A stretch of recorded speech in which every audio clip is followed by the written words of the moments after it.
Now the boundaries of the third ventricle. Okay, the boundaries of the third ventricle, which has got the anterior wall, posterior wall, roof, floor, and lateral wall. So let us come to the anterior boundary. So this is your anterior boundary of the third ventricle. This is the position of the third ventricle.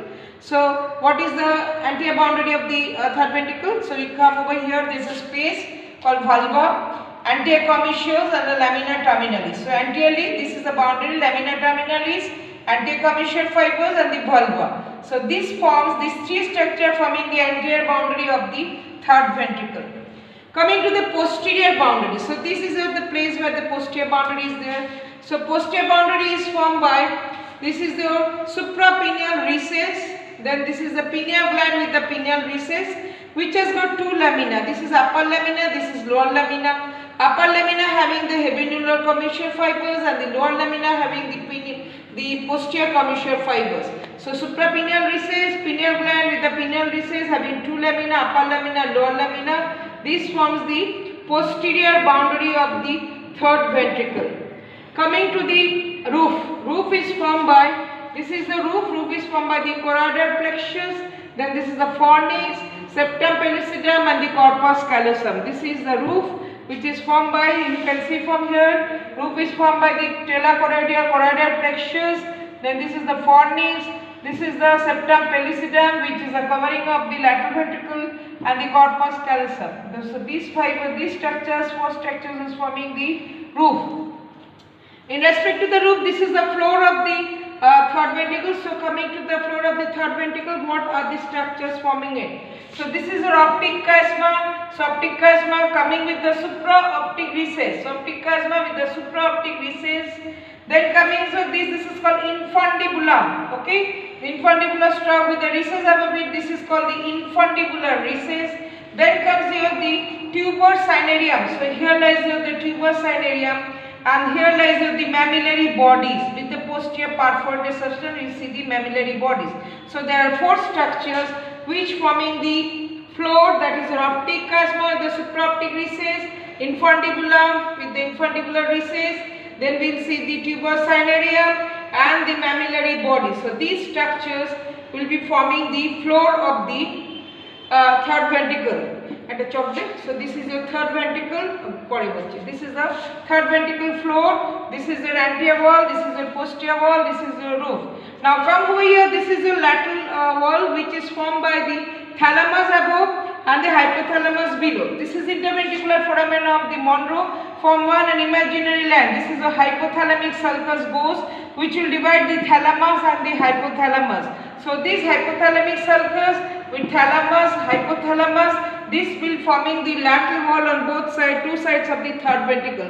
Third ventricle is a midline structure. So here is a third ventricle which is having an anterior wall, which is having a posterior wall, having the roof, floor, and two lateral walls. So this is a boundary of the third ventricle, which is very important from your examination point of view. So this is your boundaries of the third ventricle.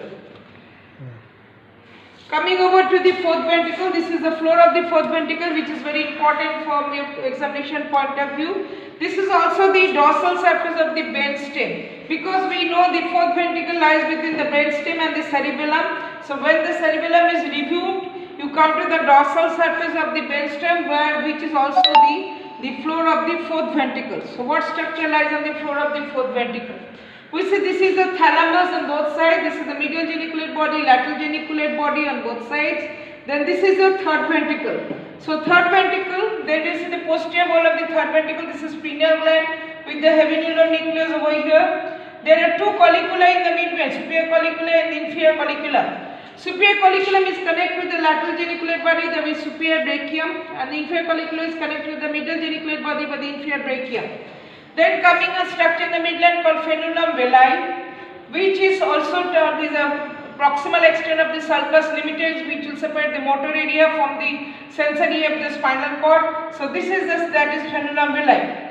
Then we will come to the superior cerebellar peduncle, that is from the midbrain to the cerebellum. This is the middle cerebellar peduncle, that is from the pons to the cerebellum. This is inferior cerebellar peduncle, that is from the medulla oblongata to the cerebellum. Then below we will see this is called the This is nucleus gracilis and the nucleus cuneatus. So these are the on the floor. So coming over in this area, we will divide this area into two. This is called the rhomboid fossa. So this is a fossa for rhomboid shaped, which is divided into two by this. This is the sulcus limitans, separating the vestibular area from the median eminence. So this is the sensory area. This is the motor area. So these are the two areas separated by the sulcus limitans. Okay. Now for this vestibular area is having the vestibular nuclei within it, and then we'll see the two, that is for facial colliculus at the level of the superior fovea. So this white matter on the sulcus limitan, which is called superior fovea, at that level this is the facial colliculus. And then we'll see the white matter goes over here, which is called the stria medullaris from the medulla, that is separating the pons from the medulla. This is pontomedullary junction. This is called stria medullaris. Coming to the level of the inferior fovea, there lies the two triangles. This triangle come to the middle. This is called hypoglossal triangle, having the hypoglossal nucleus, and the lateral area is separated by the white matter called the funiculus separates into an upper part and the lower part. Upper part is called the vagal triangle and lower part is called the area prostema. So this area prostema has the CTZ area, chemical trigger zone, chemoreceptor trigger zone. Those who are having the motion sickness, they will vomit. This is the vomiting center. In pregnancy, the mothers having the vomiting tendency in the early trimester because of the irritation of this chemoreceptor trigger zone, CTZ area and the area prostema. And this is called calamus crypticus. This is where the meat in the midline. This is like a nib of a pain. So this is called calamus crypticus. This is also very important for MCQ. So this is calamus crypticus, this is area prostema, this is vagal triangle, this is hypoglossal triangles. Nuclei has already been told in the other classes.